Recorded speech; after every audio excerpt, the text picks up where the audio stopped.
Эрхэм үзэгч та бүхэндээ 2010 оны хамгийн сүүлчийн өдрийн орой мэндийг хүргэе.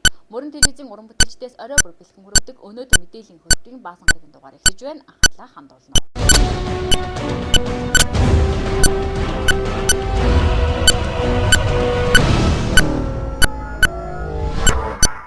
Өвлийн өвгний нэр төрд ноцтойгоор халсан хэрэгэн мөрөн хот нагаалаа. Цас мөсний орны эзэн өвлийн өвгөн нэр төрд ноцтойгоор халсан этгээдэд гомдолтой байгаагаа илэрхийлж шүүх сага болсон байна. Энэ талаарх мэдээ үзэгч та бүхэндээ одоо хүргэе. Шинжиг хаяанд ирсэн энэ үед хүүхэд багчууд өвлийн өвгөн авыг хүсэн хүлээдэг.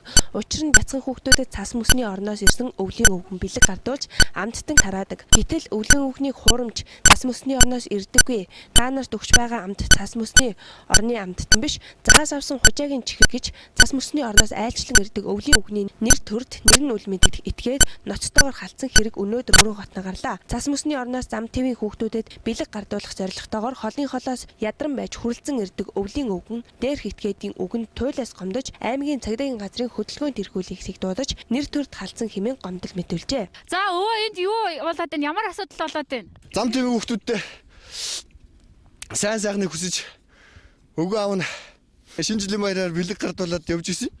Тэгсэн чинь эндээс нэг юм гарч ирээд л ерөөсөө хүнийг л өгөөгаа биш байхгүй явна гэж. Би бол ориг өгөө. Унаач биш байхгүй сахлын ордоо. Таныг одоо ориг гэдгийг яаж батлах вэ? Та өөрийгөө нэг тийм батлаад өгөөч. За намайг жинхэнэ өвлөө өгөн гэхэд батлагд яг хоёр үнэн байна. Нэгдүгээрт би бол хойр цэвэр төрсөн үнэн. Тэндээс ирсэн үнэн. Хүүхдүүдэд бэлэг тараах нь үнэн. Одоо ингээд шинэ оноо гаргачаад одоо ингээд буцаад явах нь бас үнэн юм аа. Тэгсэн чинь эндээс нэг хүүхэд гарч ирээд л ерөөсөө овчир зүггүй хүн амттай ноцтолтоод. Одоо би ерөөсөө нэр төрөө сэргээж явна. Одоо би тэгээ их гомдолтой байна ерөөсөө гомдолтой. Одоо ингээд олонний өмнө За тэгэлгүй одоо энэ өвлийн өвгөө маш их нэр төрд нь одоо ноцтойгоор халдсан этгээдэд нэр нь үйл мэдэгдэх этгээдэд их гомдолтой байгаагаа илэрхийлж байна. За харин одоо энэ цагдаагийн байгууллага одоо ямар арга хэмжээ авах юм болоо энэ талаар нь одоо тодруулъя. За өнөөдөр одоо ингээд өвлийн өвгөө аваад одоо нэр төрд ноцтойгоор халдсан хэрэгт гарсан байна. Тэгээд энэ талаар одоо ямар шийдвэр гарах юм бол энэ талаар За тэгэхээр энэ бол ер нь ингээ урд нь гарч байгаагүй юм хэрэг гарч байна. Тэгээ манай байгууллага бол хуулийн дагуу зохих шийдвэрийг авна. Одоогоор тэгээ байцаал явагдах учраас тодорхой хариулт мэдээлэл өгөх боломжгүй байна. За тэгэлгүй яг хөө тийм одоохондоо мөрдөн байцаалт эхлэж байгаа учраас тийм мэдээлэл өгөх боломжгүй байна. Харин одоо энэ нэр нь үл мэдэгдэх этгээдээс тодруулъя л да. Энэ өвлийн өвгөө аавын нэр төрд яагаад халдах болоо? Та яагаад энэ хүнийг хуурамч гэж хэлээд байна? Энд чинь оргил юм шиг харагдаад байна шүү дээ. Наа чи нэгд хүмүүст хүүхдүүд хятадын бараа өгч байгаа хгүй. Баахан худлаа хуулах чигүр боо. Хоёр наа чи хувцсан яг биш яг хувцсан. Муу хувцтай. Дээрээс нь сахал махал гэж нэг хачин гүмүний дэлэрсэн маа хааш. За эрхэм үзэгчдээ одоо мөрөн хотын төв талбайд нэг иймэрхүү хэрэг болж байна. Ямар тач хуулийн байгууллага энэ талаар арга хэмжээ авч тодорхой нэгэн шийдвэр гарах байхаа. Өвлийн өвгөн нэр нь үл мэдэгдэх этгээдийн үгэнд гомдож бяцхан хүүхдүүдэд авчирсан бэлгээ бүрэн тадааж чадалгүй нутаг буслаа. Эцэст нь хэлгээд энэ хэргийн гол хохирогч нь цас мөсний орны эзнээс бэлэг авах байсан бяцхан хүүхдүүд болж байгаамаа.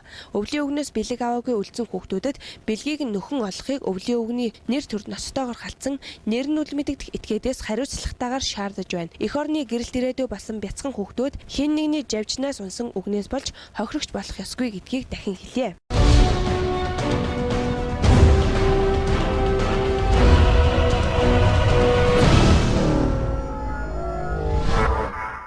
Аймгийн нэгдсэн эмнэлгийн халдвартын тасагт сүүлдэн модны дүрсүү бүхий тууралт өгсөн нэгэн хүн ханджээ. Шинэ жилийн сүүлдэн модны дүрсүү бүхий энэхүү тууралтыг эмч мэргэжилтнүүд мянган жилд ганц тохиох ховор тохиол хэмээн бэлгшээж байна. Аймгийн нэгдсэн эмнэлгийн халдвартын тасагт сүүлд модны хэлбэртэй тууралт гарсан хүн ханджээ. Шинэ жилийн баяраа тэмдэглээд унтаад бостол биеийн дээгүүрэн сүүлд модны дүрс бүхийд улаан цэврүү туурсан байхыг олж харжээ. Гинтийн цочролд орсон энэ хүнд гэр бүлийнхэн тусалцаа үзүүлж эмнэлэгт авчирсан байна. Шинэ жилийн сүүлд модны дүрс бүхий энэхүү тууралтыг эмч мэргэжилтнүүд мянган жил ганц тохиолдог ховор үзэгдэл хэмээн бэлгшээж байгаа.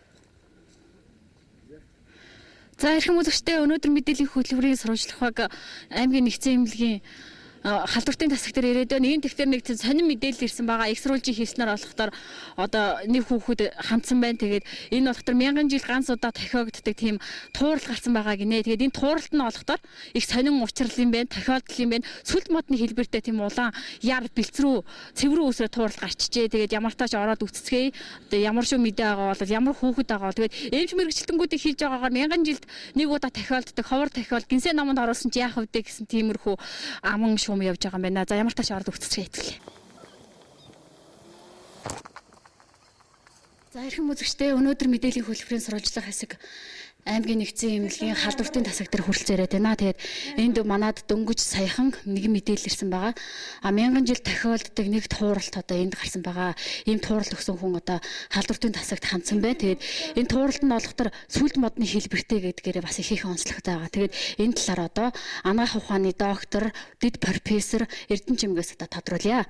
За сайн байна уу эмчээ. Тэгэхээр энэ халдвартын тасагт маань одоо сүлд модны тууралт өгсөн хүн хандсан байгаа. Та энэ талаар яриач бас эндийг одоо 1000 жил тахиах одоо ганц тахиол ховор тахиол гэж бас их бэлэгшээж байгаа сурагтай байна. Тэгэлгүй яах вэ?